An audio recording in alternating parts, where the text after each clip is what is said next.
Hello everyone and welcome to another episode of Story Corner Adventures. Today we are going to read chapter 10 of The Wheel on the School by Meindert Dejong. Now, before we begin, I want you to think about two things.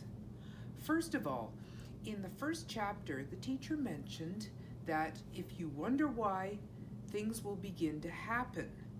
I want you to think, while you're reading chapter 10 or listening to chapter 10, I'd like you to think about how much has changed in the village of Shora simply because the students started to wonder why storks don't come to Shora.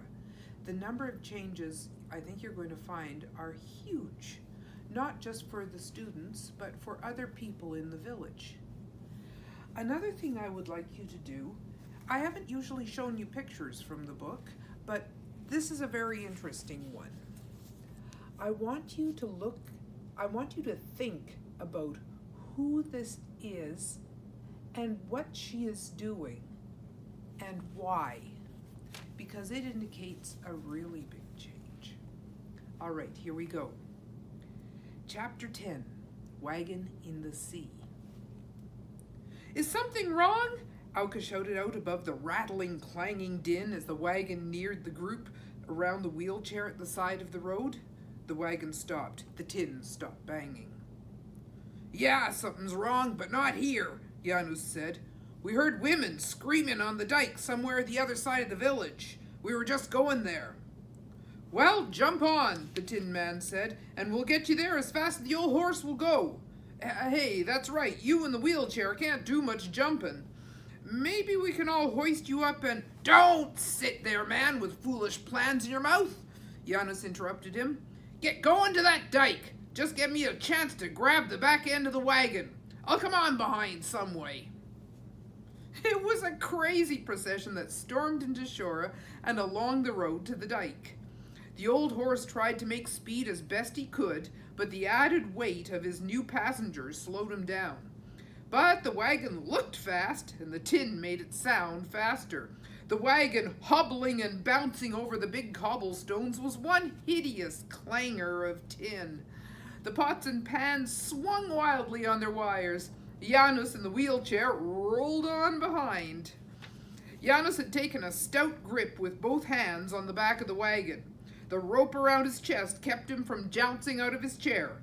He was riding almost under the wagon, only his head and shoulders poked up from behind. The teacher and Yella ran beside the wheelchair, straining and panting to keep the bouncing chair upright. Just so the wheels don't come off, the teacher said.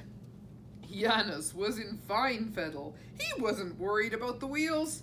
From behind the wagon, he was trying to urge the horse on still faster. Hola, hola, hola, he kept bellowing to the old horse.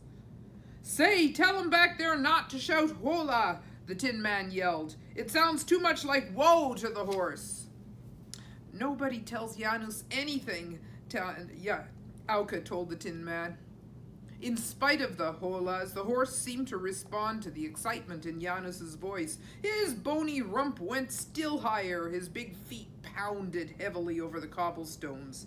He went ahead, at full speed for him, and he carried his load out of the village. The women on the dike stood staring in mute unbelief at the loaded tinware wagon as it came storming and banging toward them. Somewhere behind the wagon, the voice of the unseen Janus bellowed out above the din.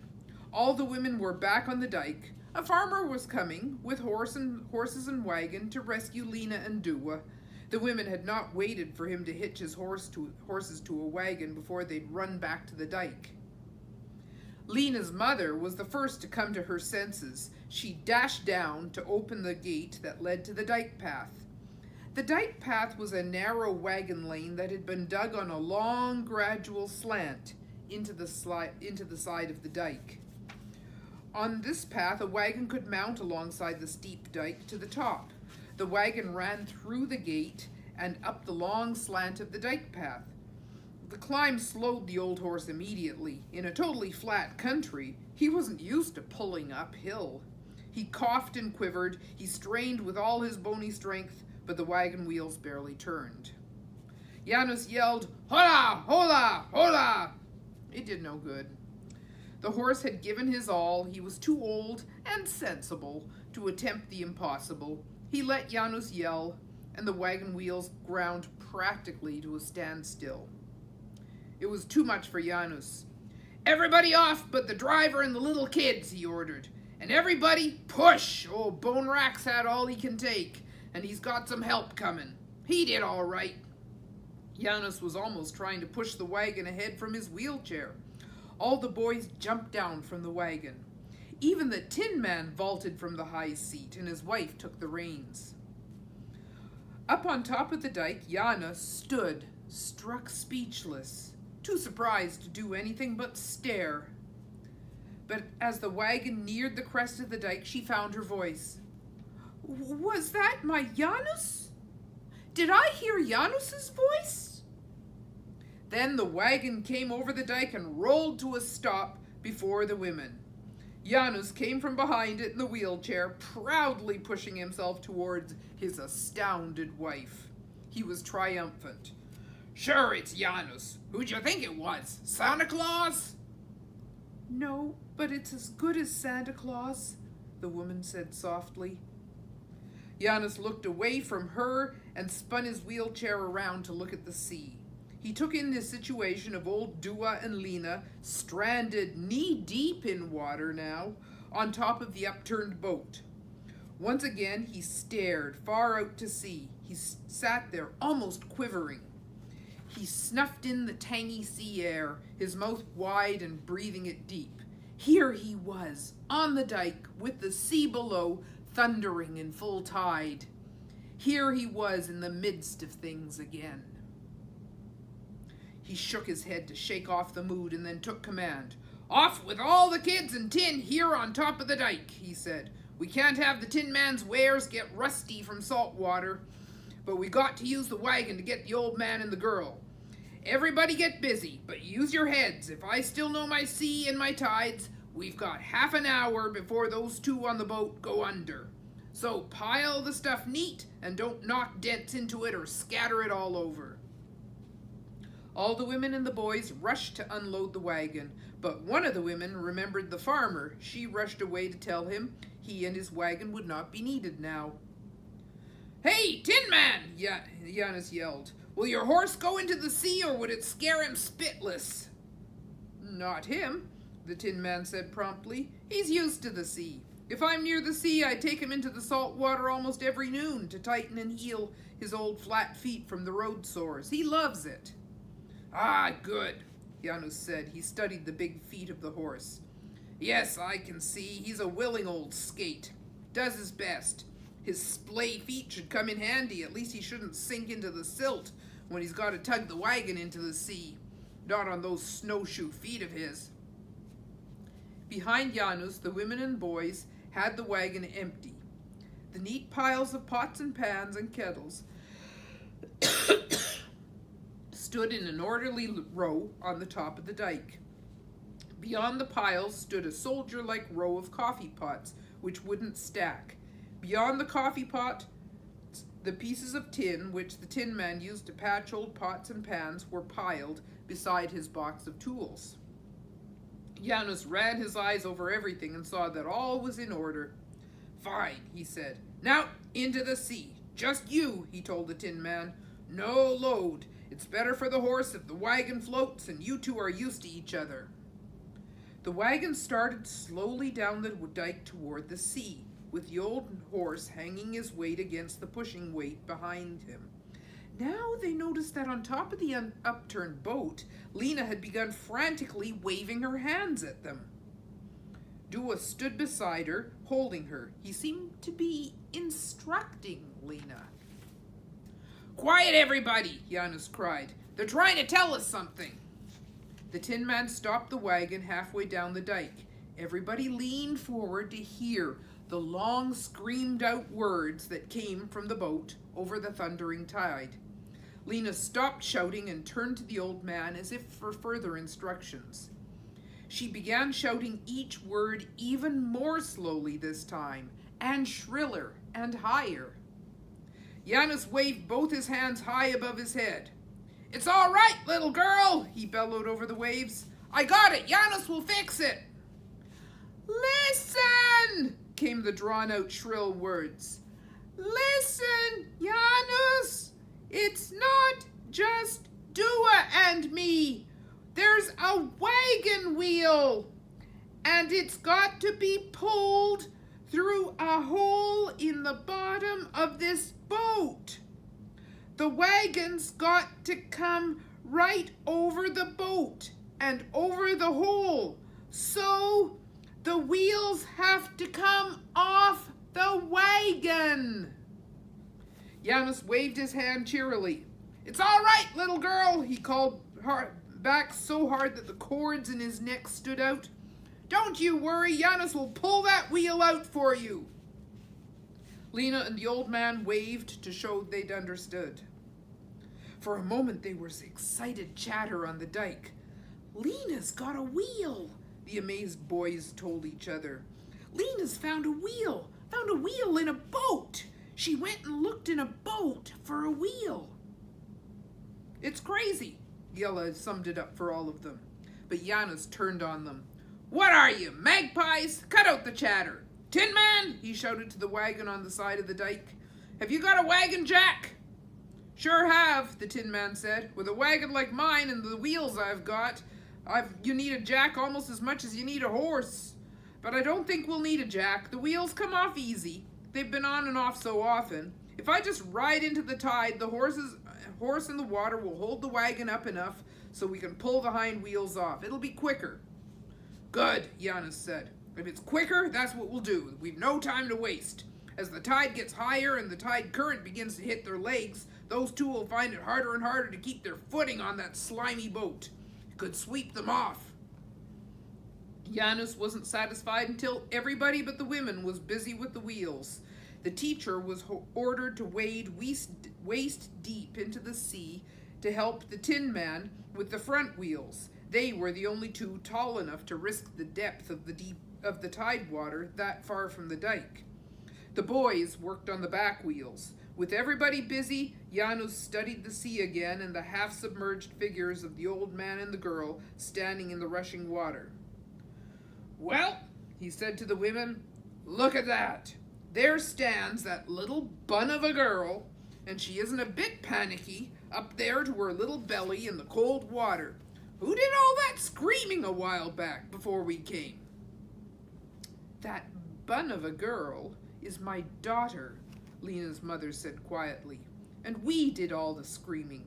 She isn't panicky because of old Dua, and we aren't panicky now either, you may have noticed. We got desperate because we didn't know what to do. But now you're here, there's a wagon, and you seem to know exactly what to do. And now I'm not worried." Janus went red with pleasure. "Those are kind words, Lena," he said thickly. "You don't know how kind." He looked at his wife. Then he saw that all the wheels had been pulled off the wagon. The boys were rolling them up the dike. The back of the wagon rested against the slant of the dike. The horse stood flank deep in the sea. "Down with the tailgate," Janus told the teacher. He propelled himself down the slant of the dike and rode out over the open tailgate into the wagon. "Come on," he called. "Everybody on but the women and tots. We're going to need weight now to hold the wagon in place above that boat if we're going to get that wheel out. Hurry!" His wife stepped toward the wagon. "Janus, do you think—" She bit her tongue to cut off the words. Her whole body went rigid as she forced herself to say no more. The boys piled into the wagon. The teacher pulled the tailgate up and fastened it in place. The Tin Man was already on the high seat. He clucked to the horse. The horse started tugging, but the wheelless rear axle dug into the foot of the dike. All the women hurried forward and, half lifting, half pushing, they freed the back end of the wagon. The horse tugged it into the sea. Now the wagon box floated free. It swung and swayed behind the horse as he breasted the tide. At the foot of the dike, Jana stood wordlessly looking at the swaying, swinging wagon. Her nervous fingers kept digging into her apron pocket as she fought to keep from saying one anxious word. Janus was so excited, so happy. There he sat, like a king, among the excited, chattering boys. After a moment, Jana looked down at what she was doing. Her fingers in her pocket were rooting among the smooth stones that she had picked up along her bread route that day. They were extra smooth and round, extra special ones for Janus to throw at birds and boys. She pulled them out and looked at them. One by one, she dropped them at her feet. Then she looked at the floating wagon. "Bring them all back safely, Janus, wheels and all!" she suddenly called out. I will, Jana," Janus answered her. "You just leave it to Janus." Jana smiled nervously and kicked at the little pile of stones at her feet. Lena's mother thoughtfully watched the wagon on the sea. Jana looked up at her. "He'll bring your Lena back," Jana assured her. She was quietly proud. In the sea, the old horse suddenly lost his footing. The tide had swept his feet from under him. He pawed and snorted and coughed. Then he was swimming. He coughed once more, threw his head back from the rolling waves, and swam on. He didn't panic in the least. Janus looked at the old plug admiringly. "You know what, Tin Man? When this is all over, Shora owes your horse a big bushel of oats. Doesn't he, fellas?" "2 bushels!" they shouted. "Well, see to it as soon as possible," Janus said. "You'll see that they do it, teacher?" "Yes, Janus." They came nearer the submerged boat. The rounded bottom was completely under the tide water. Dua and Lena were standing waist-deep and chest-deep in the water over the boat. They were clutching each other to keep their footing against the steady tug of the tide. Fortunately, the stern of the boat broke the force of the tide and sent the full strength of its current sweeping along both sides of the boat. But as the slimy boat provided an insecure foothold. The two on the boat never moved their eyes from the oncoming wagon. "Lena, did you really find a wagon wheel?" Auke shouted from the wagon. Lena forgot her plight in her pride. "Yes," she answered back, "and a real good big one, and it's real good. The salt water kept it perfect, but it's so waterlogged Grandpa Dua and I couldn't budge it." The wagon had now drawn so close they could hear the old man say to Lena, "And what did I tell you about that grandpa stuff?" Lena giggled. The boys were asking questions. Janus sternly silenced them. "Time for all that when you're back on the dike. Now shut your magpie mouths. Better take the horse and wagon beyond the boat," he told the Tin Man. "Then we can let the wagon box float back over the boat. If all of us are enough of a load, maybe we can ground the axles against the boat bottom long enough to pull up the wheel." The Tin Man nodded and tugged at the lines to execute the tricky maneuver in the tide current. Janus turned his attention to Dua. "As the wagon backs towards you and Lena, grab and climb on. We'll help pull you in, but watch that you don't step into that hole in the boat. Look, Dua, do you know exactly where that hole is so we can back up to its edge and not get the wagon box too far over it? It's got to be a straight pull to get that wheel out." "Thought of that, Janus, and marked it with a buoy." Yet Dua cheerfully pointed to his cane floating out before him. "Tied the rope that's tied to the wheel to my cane." Janus laughed. "Good for you," he said approvingly. Now, everything went tense. Everybody was silent. The wagon had swung ahead of the boat, but the Tin Man was having difficulty getting the old horse to stop his hard swimming and to allow the current to sweep the wagon backward over the boat to Dua and Lena. The whole instinct of the animal was to swim with all his might against the tide. He snorted and fought. He did not want to drift helplessly backward on the current. The Tin Man spoke soothing words, all kinds of soft, understanding cluckings. They knew each other from all the years. The old horse began to listen and to relax. The wagon started drifting backward toward Dua and Lena. The old man and Lena leaned forward, reached out. Now they both grabbed the wagon box. Eager hands reached out of the wagon and pulled them in. Up they came together. In the back of the wagon, tight against the tailgate, Janusz sat, intent on the floating cane. Now the wagon neared it. "Everybody to the back end," Janusz said. "We've got to weigh the back end down and try to make the axle dig into the keel of the boat to stop the wagon." Everybody crowded around Janusz. Their weight was enough. Suddenly the wagon stopped and settled down on the keel of the boat. The horse was still swimming. "Keep him swimming, just enough that he holds the wagon straight," Janusz said. "It mustn't swing around in the current." "That's exactly what we're doing," the Tin Man shouted. "But be quick back there. The horse is tiring." "Get down, you, and grab that cane," Janusz told Yella. "No, don't think about it. Flat on your belly in the water in the wagon box and grab." Yella came sputtering to his knees with the cane in his hand. Janusz grabbed it from him. "Now, everybody hang on to my chair and up with that wheel." Janusz was pulling in the rope as he talked. He took a new grip as the rope tightened with the weight of the wheel. The chair began creaking. Janusz's great arms bulged. The creak of the chair was the only sound above the rushing of the tide. The wheel began coming up. Suddenly it caught against the edge of the hole.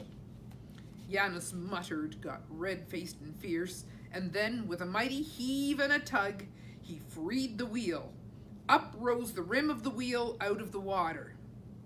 But Janusz's violent struggles had loosened the axle from its dug-in hold on the rotted keel of the old boat. Suddenly, the wagon pushed backward out over the hole, and the wheel started to go under the wagon. "Teacher, Dua, grab the rope!" Janusz yelled. "Just hold the wheel from sinking back. Tin Man, make that horse pull with all he's got. Kids, all you kids, tip my chair down to the water. Come on, tip it. I won't fall out, I'm tied in. Tip it, I say." They all obeyed. Janusz, wheelchair and all, tipped down toward the water. He strained against the ropes against his chest. He reached as far as he could down under the wagon in the water. "Just so I get one finger on that wheel," he said. And then he had it with both hands. His arms strained and swelled. "Now, tip me back," he ordered. The boys pulled. The teacher flung his arms around Janusz's chest, and Dua, even Lena, grabbed Janusz in the back of the chair. Up came the chair, and, clutched in Janusz's big hands, up came the wheel. After his chair stood straight again, he swung the wheel up over his head, held it there triumphantly, and stared up at it. "Hey," he grunted between his teeth. "A man can do something now and then without a lot of legs." Then he let the wheel down, and they took it from him and lowered it to the bottom of the wagon. "It's done," he yelled at the Tin Man. "It's done. Now give old Bone Rack his head. Now he can go with the current, and the wagon will push him to shore. Poor old skate." The horse swung. The wagon swung. Horse and wagon swung around and swept toward the dike at the speed of the onrushing tide. The old horse merely had to move his legs to keep himself upright. From the dike came the excited cries of the women. They were crowded together at the edge of the water. They waved their arms and cheered. The dike loomed closer and closer before the wagon in the sea. The tide swept them on toward the solid dike, which rose like the wall of a great fort above the thundering sea. And that ends chapter 10, and it also, finally, after so many chapters, ends the Saturday afternoon. Please join us next time for chapter 11, the Storm and the Storks, as we return to the wheel on the school. Thanks for listening. See you again soon.